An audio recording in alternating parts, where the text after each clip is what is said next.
जय सिया राम।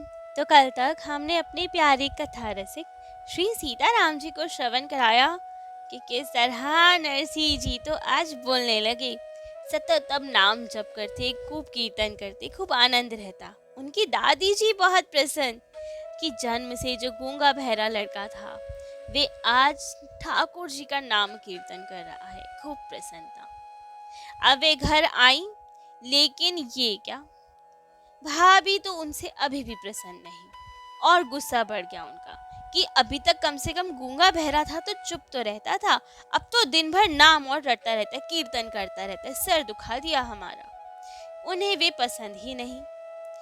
अब दादी, कुछ समय बाद ही उनका देहांत हो गया। मानो केवल इसी आशा में जीवित थी वे कि नरसिंह जी बोलने सुनने लगे, और वो इच्छा पूरी होते ही वे ठाकुर जी के धाम को चली गई।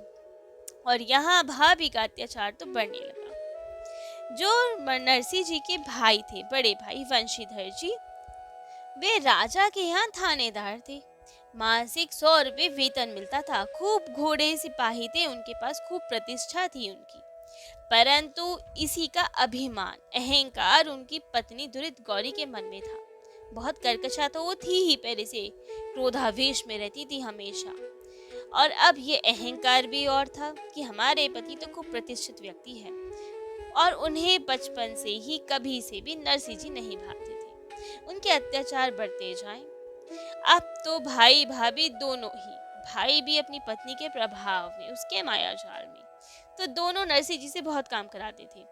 नरसिंह जी की पढ़ने लिखने में तो कोई रुचि नहीं थी, केवल ठाकुर जी के भजन पूजन में ही रुचि थी। तो ये अब उनसे घोड़े के लिए घास खुदवाना, उनका सामान लेकर आना, घोड़ों की सार संभाल करना, ये सब कार्य करवाते रहते थे। तो एक दिन की बात, नरसिंह जी वही घास आदि लेने जा रहे थे, लेकिन रास्तों में संतों की टोली मिली तो उन्हीं के साथ कथा कीर्तन में तो खो गए। घर आते आते थोड़ा विलंब हो गया। आके बस उनसे एक गलती हो गई। अब आए कथा कीर्तन करके घास आदि लेके तो थक गए थे, तो केवल गलती हो गई कि भाभी से कह दिया कि भाभी थोड़ा जल पिला दीजिए।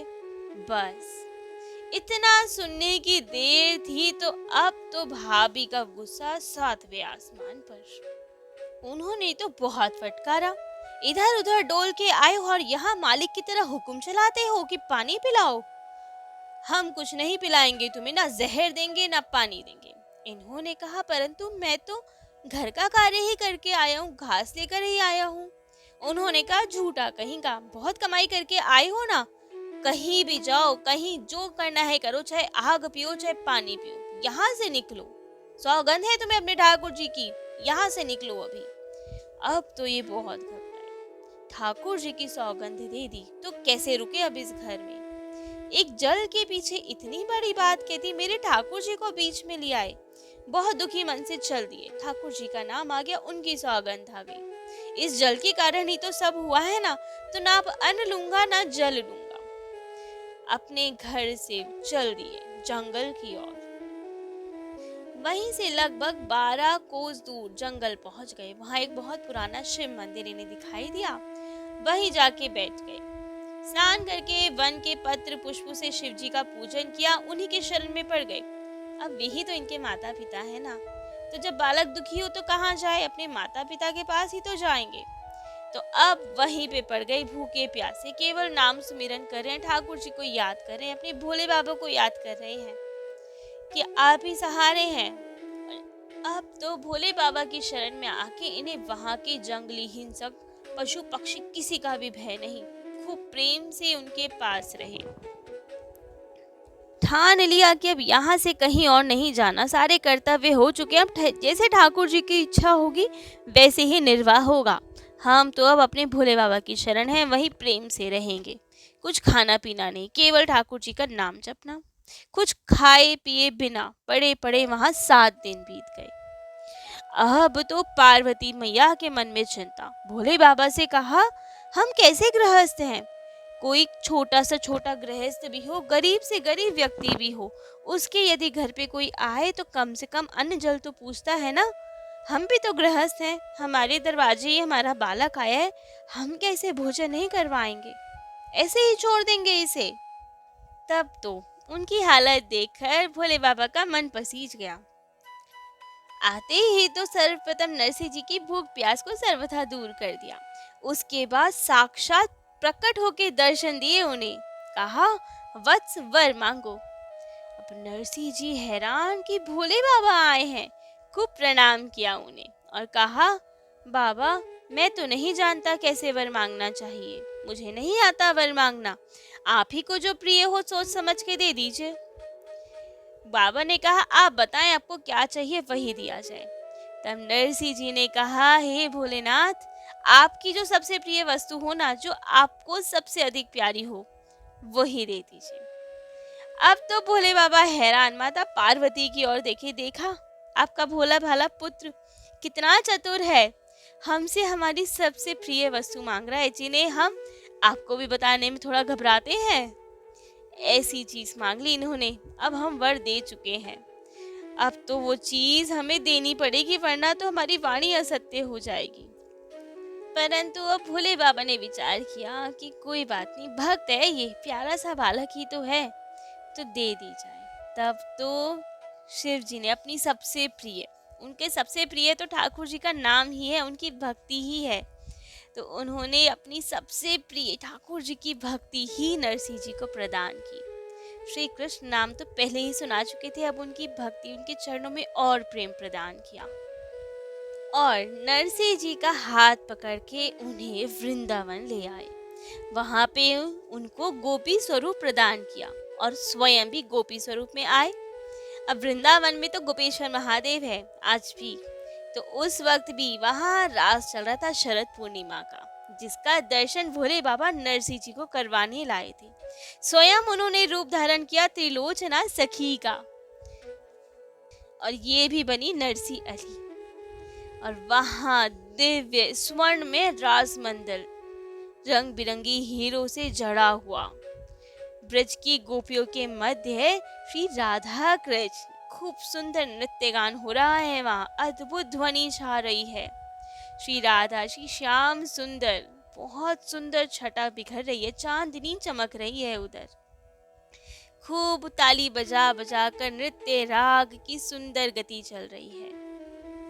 खूब आनंद से सब नृत्य कर रहे हैं, रास रचा रहे हैं। परंतु भोले बाबा ने तो प्रवेश किया। नरसिंह जी ने कहा, बाबा मुझे तो दर्शन नहीं हो रहे हैं किन्हीं के। अब रास स्थली में सबकी सेवा होती है, हर एक सखी की अलग अलग सेवा। तो त्रिलोचना सखी अर्थात भोले बाबा की सेवा है दीपक दिखाना। प्रकाश तो होता है, लेकिन फिर भी रात्रि का रास है सुंदर सा, तो भोले बाबा की सेवा दीपक दिखाने की है। तब तो भोले बाबा ने अपने दीपक से नरसिंह जी को भी एक दीपक दिया और प्रज्वलित किया, शक्ति प्रदान की, उन्हें रास मंडल में प्रवेश करवाया अपनी शिष्या बनाकर। और वैसे ही अब नरसिंह जी को भी उसी भाव में राधा कृष्ण जी के दर्शन हो रहे हैं। खूब सुंदर ध्वनि सुनाई देने लगी। अब नरसिंह अली जी को भी अब मशाल दिखाने की सेवा प्रदान की भोले बाबा ने, त्रिलोचना सखी ने। उसी ज्योति में अब नरसिंह सखी को, नरसिंह अली को प्रिया प्रियतम की श्री राधा कृष्ण जी की शोभा सुंदरता दिख रही है, निहाल हो रहे हैं वो देखकर। क्या सुंदर छटा दिख रही है, मधुर गान सुनाई दे रहा है, न सुंदर नृत्य दिखाई दे रहा है, सब गोपियां दिखाई दे रही हैं, स्वयं राधा कृष्ण जी दिखाई दे रहे हैं। अब तो उनके दिव्य दर्शन हो रहे हैं रास करते हुए। आंखों में अब इनके प्रेम आश्रु देख देख के निहाल हो रहे हैं।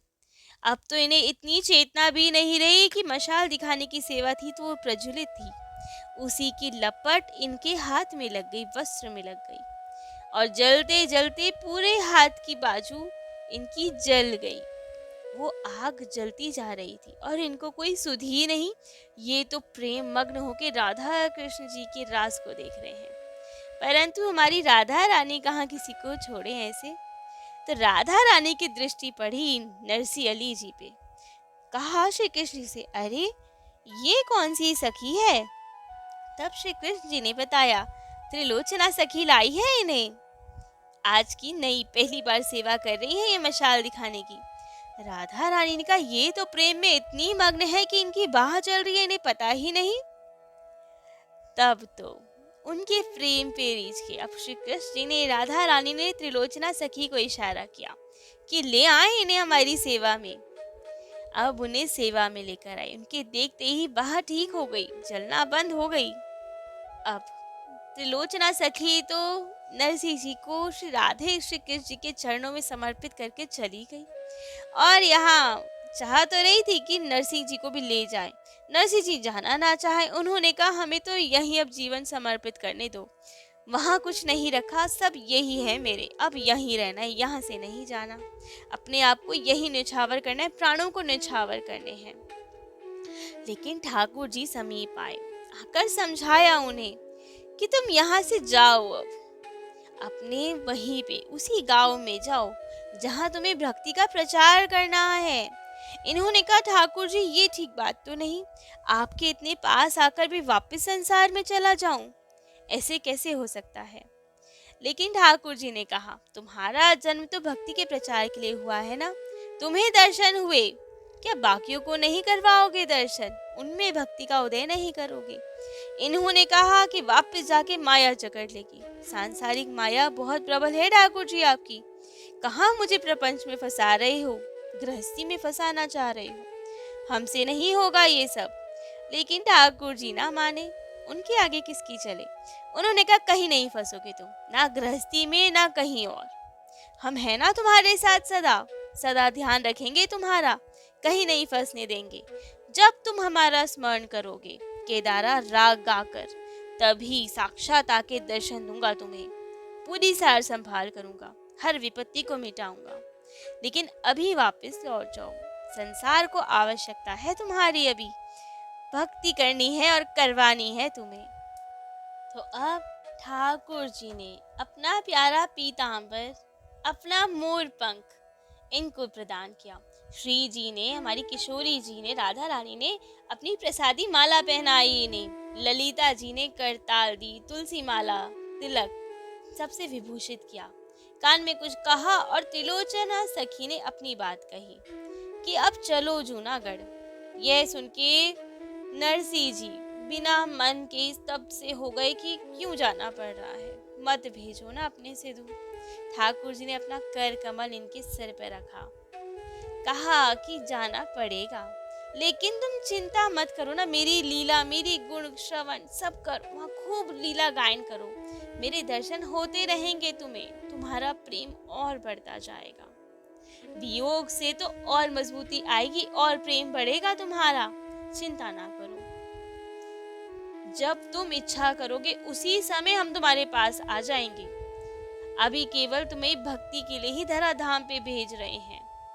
कहा अब तुम नैन मूंदो, नैन मूंदने पे इससे भी उत्तम सुख दिखाऊंगा तुम्हें। अब इसी के कारण नरसिंह जी ने नैन मूंदी, और क्षण भर बाद जब नैन खोले तो देखते क्या है, उसी जंगल में, उसी शिव मंदिर में, वहीं ये हैं, कई संत कीर्तन कर रहे हैं।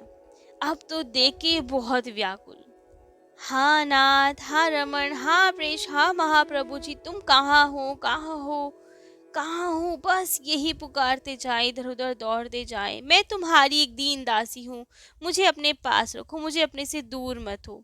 दर्शनों की बहुत उत्कंठा है, विलाप करते जा रहे हैं।